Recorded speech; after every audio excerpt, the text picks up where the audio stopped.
Okay, lovely people. So we're going to help just to list and confirm which are the facts in this piece and which are not. So this is the continuation of the Prince William speech we began yesterday. The price of ivory has fallen by a staggering 75%. 19 African range states now stand united through the Elephant Protection Initiative to protect their elephant populations and put ivory beyond economic use.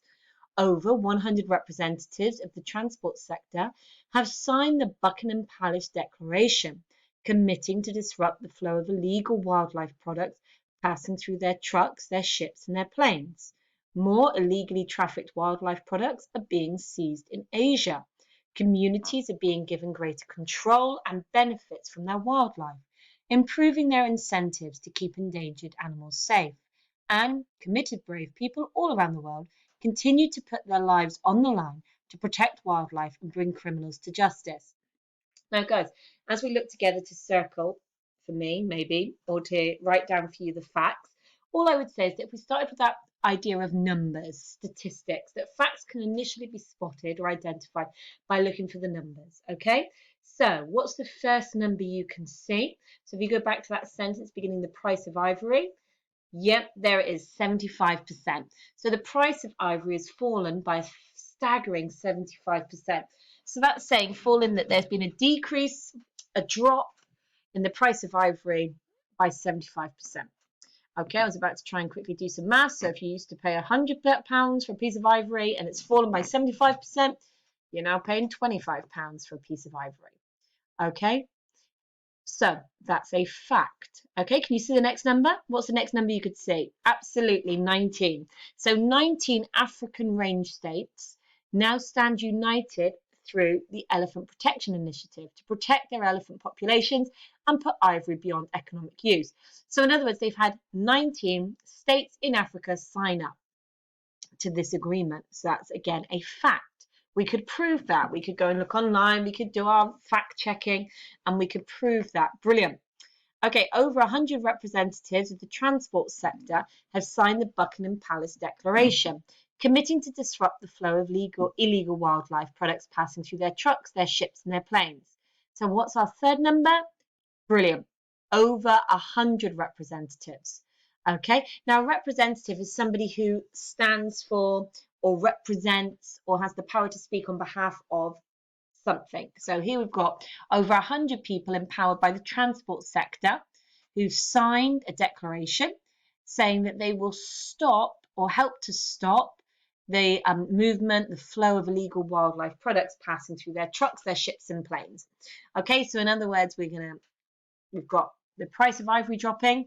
We've got 19 African states signing up to agree to protect elephants. We've got over 100 representatives, so speakers on behalf of the transport area sector, agreeing that they're going to try and make it difficult for people to move illegal wildlife around. Okay, brilliant. So we've got our three. Okay, so again, those particular facts are all what? Can anybody see the trend? They're all positive. They all provide a factual basis that shows the work that is being done to stop the illegal wildlife trade is moving in a positive direction. Now, the problem with facts is they're true, but actually we can choose and select facts sometimes that suit our position. Now, we've got to remember this is all about belief. Okay, it's almost like an illusion.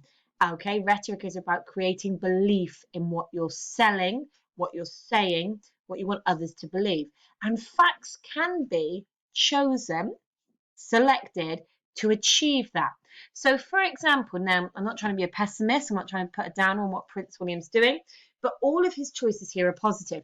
Now, if it had said, even though the price of ivory has fallen, but 600 elephants were still killed this year, that is a fact. It doesn't diminish that the price of ivory has fallen by staggering 75%, but actually that fact would be considered a negative proof.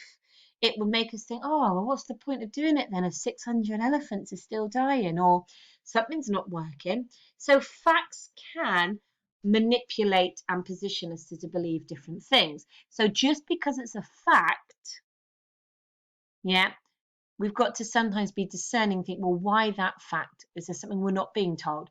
Now, 19 African range states. Now, guys, again, if I was just using a little bit of numeracy with you, 19, okay, that sounds really good. He's giving us a positive factual proof that this campaign is working. But 19 out of how many? Now, if it was 19 out of 20 African range states, that immediately really amplifies how good this project is. Wow, out of 20 states, 19 have signed up. Well, what if it was 19 out of 200 or 19 out of 2,000? Suddenly that statistic loses its power. So with facts and statistics, they can be really good at creating belief. Okay, and our choice of facts create a belief in the reader, in the audience, that something good is happening or something bad is happening, depending on what you, the speaker, want people to think or feel. So although facts we can fact check and prove them, we also have to think, well, why that fact? Why that information, not some other information? Which direction is our attention being focused on? So Prince William is definitely using these facts to focus our attention in a positive way, okay, to amplify, to highlight, to draw attention to all the good that's happening. So, okay, so then he goes into a bit of appreciation and thanks. So thank you to everyone in this room.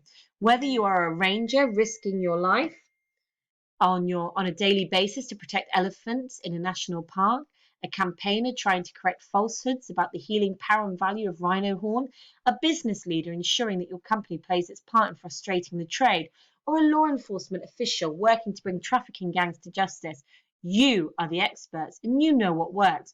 You rarely get the recognition that you deserve. We must listen to you and we must amplify your voices. But, I love a but shows we can get change. But despite the progress we have made over recent years, we know that this is no time for complacency.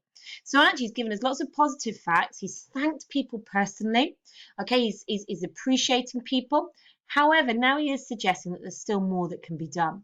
Okay, so what's significant is he goes from those positive facts to a recognition of the work people have done, but he does suggest that there is still more to be done. This closing phrase on this page, no time for complacency.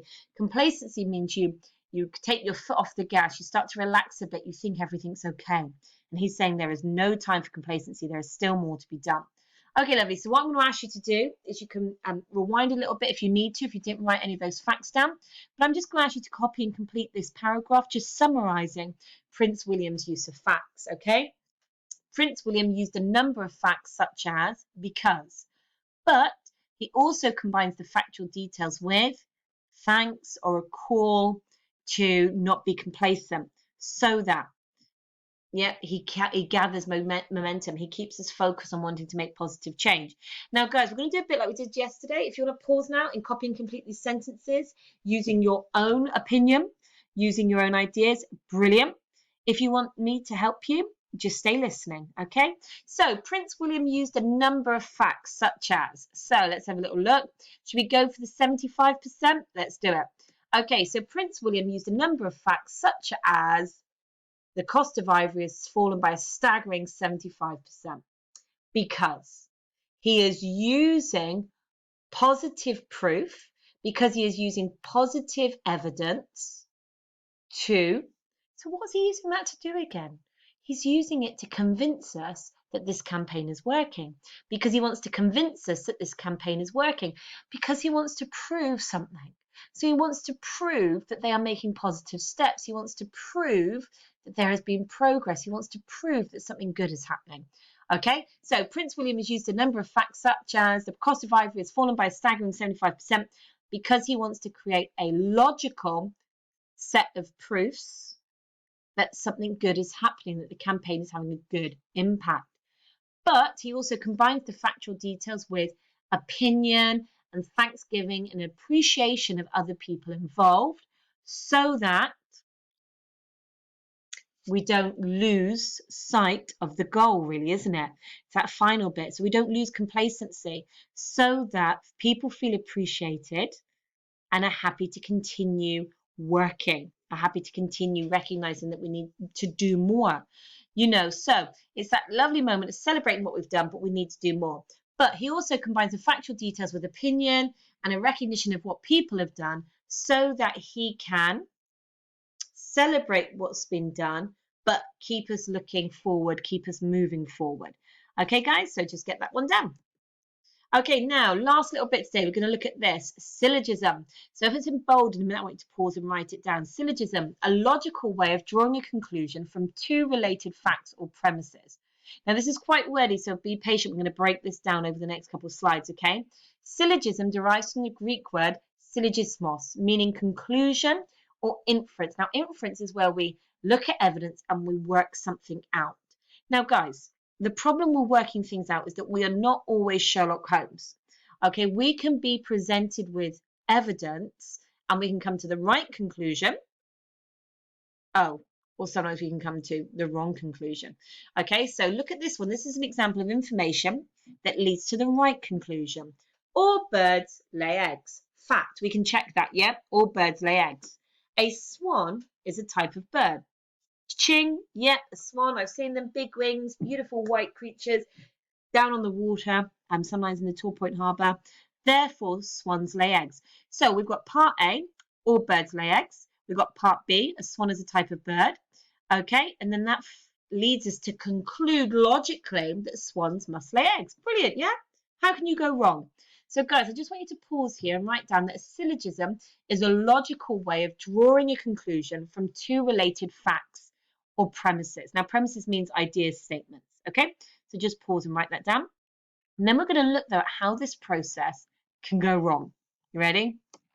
Okay, so sometimes a syllogism can seem logical and convincing, but actually it can be misleading. Are we ready for an example of a misleading syllogism? Are you ready? All fish live underwater. Double check, just checking in my mind. I can look it up on Google. Ching, yes, they do. That is a fact. Seaweed lives underwater. Well, yes. Yes, it does. Brilliant. Seaweed lives underwater. Therefore, seaweed is a type of fish. Wrong. I've got two facts, and I'm thinking they're going to lead me to a logical conclusion, but they don't. Now, guys, we've said right back at the beginning that the problem with the sophists is that they were teaching people to be persuasive, but if you like, with very little moral accountability. In other words, if we use all the tricks, people are going to believe whatever we say, whether what we're saying is right or wrong.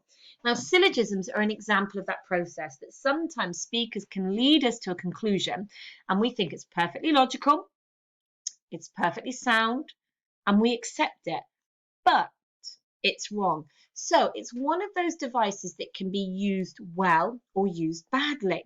Now, a good speaker will always use it well. Okay, we'll make sure that we're always leading people to not only a logical, but a right conclusion. We'll try and avoid misleading. So let's have a little look at this one.